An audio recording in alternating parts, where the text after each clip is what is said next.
आपका budget 3000 rupees है और आपको एक TWS बाय करना है, तो वहाँ पर अभी तक बेस्ट ऑप्शन था Realme Buds Air 6। लेकिन अब मार्केट में इसका सक्सेसर Realme Buds Air 7 भी आ गया है।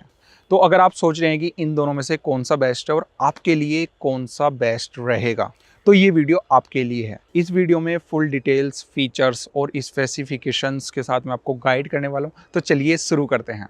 सबसे पहले इंडोर में माइक टेस्ट करते हैं। अभी जो आपको साउंड आ रही है वो आ रही है अभी इस माइक से, और अब मैं स्विच करता हूँ Realme Buds 6 पर। तो अब जो आपको साउंड आ रही है वो टीवी की माइक से आ रही है, और अभी रूम में कोई भी मैंने फैन ऑन नहीं किया हुआ है। अब मैंने रूम का फैन ऑन कर लिया है, तो आपको अंदाजा लग जाएगा कि Realme Buds 6 का माइक कैसे वर्क करता है अगर आपके रूम में फैन ऑन है। रूम का फैन मैंने ऑफ कर दिया और अब आपको साउंड Realme Buds Air 7 से आ रही है। अब रूम में मैंने फैन ऑन कर लिया और आपको साउंड Realme Buds Air 7 से भी आ रही है। यहाँ तक आपको क्लियर हो गया होगा कि दोनों बड्स के माइक किस तरीके से वर्क करते हैं। नीचे कमेंट करके जरूर बताना। बाकी वीडियो में एक आउटडोर का मैं माइक टेस्ट भी आपको दिखा दूंगा। अब मैं स्विच करता हूँ अपने माइक पर।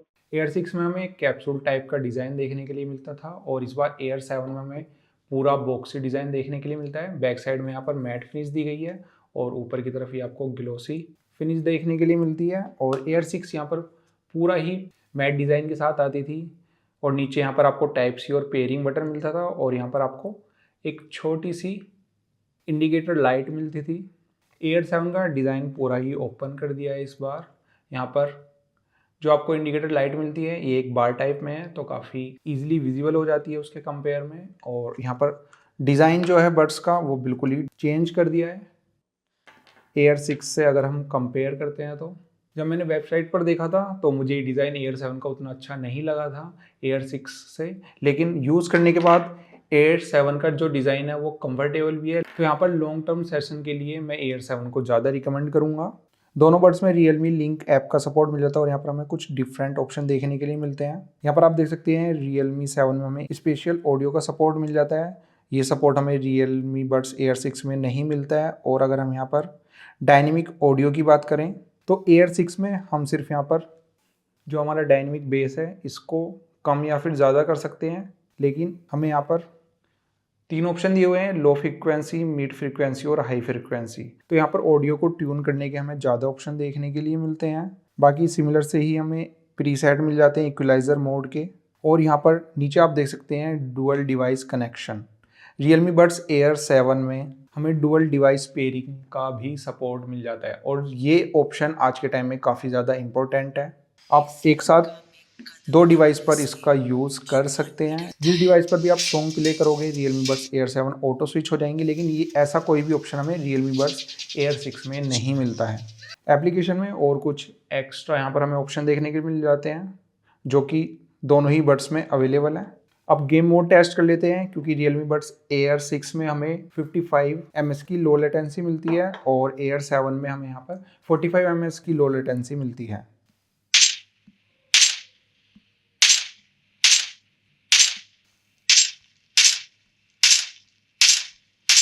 यहाँ पर लो लेटेंसी मोड में हमें 10 ms का डिफरेंस तो देखने के लिए मिलता है, लेकिन आप उसको जज नहीं कर पाओगे। मतलब आप दोनों से गेमिंग करोगे तो आपको कोई भी डिफरेंस नहीं लगेगा। तो गेमिंग के लिए तो आप कोई भी बाय कर सकते हैं। तो आउटडोर में आ गया हूँ मैं माइक टेस्ट करने। अभी जो आपको आवाज़ आ रही है वो मेरे इस माइक से आ रही है। पीछे वेल्डिंग का काम चल रहा है, रोड बिल्कुल चालू है, तो इस माइक से आपको अंदाज़ा लग रहा होगा कि कितना ज़्यादा ट्रैफिक या फिर आउटडोर यहाँ पर साउंड आ रही है। तो आपको साउंड आ रही है Realme Buds Air 6 के माइक से, और अभी भी पीछे वेल्डिंग का काम चालू है। तो ये बड्स कितना आउटडोर साउंड को कैंसिल करती है वो आपको यहाँ पर काफी ज्यादा क्लियर हो गया होगा। पीछे बैकग्राउंड में ट्रैफिक भी चालू है। अब मैं स्विच करता हूँ। अब आपको साउंड आ रही है Realme Buds Air 7 के माइक से, और अभी भी पीछे बैकग्राउंड में वेल्डिंग का काम चालू है। तो आपको डिफरेंस से पता चल गया होगा कि कौन सी बड्स बेटर साउंड प्रोवाइड कर रही है और बेटर एक्टिव नॉइज कैंसलेशन हमें प्रोवाइड करती है कॉलिंग के टाइम पर। दोनों ही बड्स अच्छे से फिट हो जाती हैं, आप रनिंग वगैरह भी कर सकते हो, कोई भी ईजिली निकलती नहीं है। और IP55 की रेटिंग मिलती है, तो थोड़ा बहुत स्वेट या फिर रेन प्रूफ भी हैं दोनों ही बड्स। डिस्प्ले पर कुछ स्पेसिफिकेशन मैं आपको शो कर रहा हूँ जो कि दोनों ही बड्स में आपको सेम देखने के लिए मिलती हैं। अब बात करते हैं डिफरेंसेस की। अगर हम यहाँ पर एक्टिव नॉइस कैंसिलेशन की बात करें तो Air 6 में हमें 50 डेसिबल की एक्टिव नॉइस कैंसिलेशन मिलती थी, और Air 7 में 52 डेसिबल की। यहाँ पर डिफरेंस तो सिर्फ 2 डेसिबल का है, लेकिन जब मैंने उनको यूज़ किया, टेस्ट किया, तो काफ़ी मेजर इम्प्रूवमेंट है। Air 7 का जो एक्टिव नॉइस कैंसिलेशन है वो थोड़ा सा बेटर है, Air 6 से। और अगर हम यहाँ पर बैटरी बैकअप की बात करें तो ब्रांड क्लेम करती है Air 7 के लिए 52 आवर्स का और Air 6 के लिए 40 आवर्स का। तो इतना बैटरी बैकअप तो प्रोवाइड नहीं करेंगी। अगर आप ANC का यूज़ करोगे 50 से 60 के आसपास वॉल्यूम को रखोगे तो Air 7 में आपको लगभग 30 आवर्स का बैकअप मिलेगा और Air 6 में लगभग 20 से 24 आवर्स का। तो बैटरी बैकअप भी आपको Air 7 में बेटर मिलने वाला है। और Air 7 में डुअल डिवाइस कनेक्शन का ऑप्शन मिल जाता है, वो मैंने आपको दिखाई दिया है। यहाँ पर Air 7 में ब्लूटूथ को भी इम्प्रूव किया गया है, ब्लूटूथ 5.4 मिलती है, Air 6 में ब्लूटूथ 5.3 मिलती थी हमें।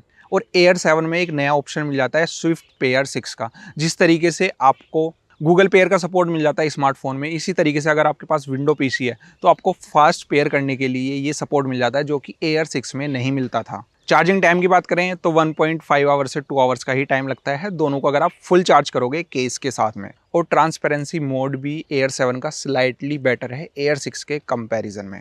और अगर आप हम साउंड क्वालिटी की बात करते हैं तो यहाँ पर अगर आप एक साथ सुनोगे दोनों को तो आपको कोई भी डिफरेंस नहीं लगेगा।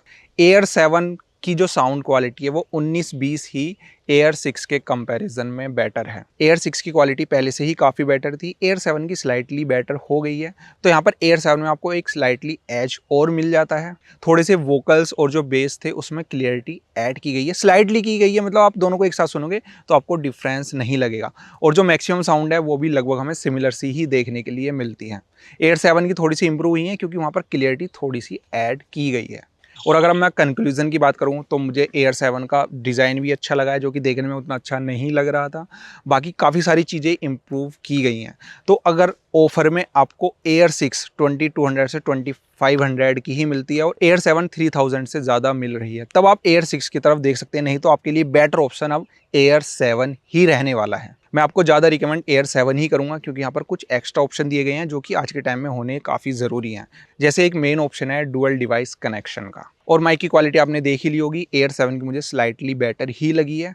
तो होप ये वीडियो आपके लिए काफ़ी हेल्पफुल रही होगी।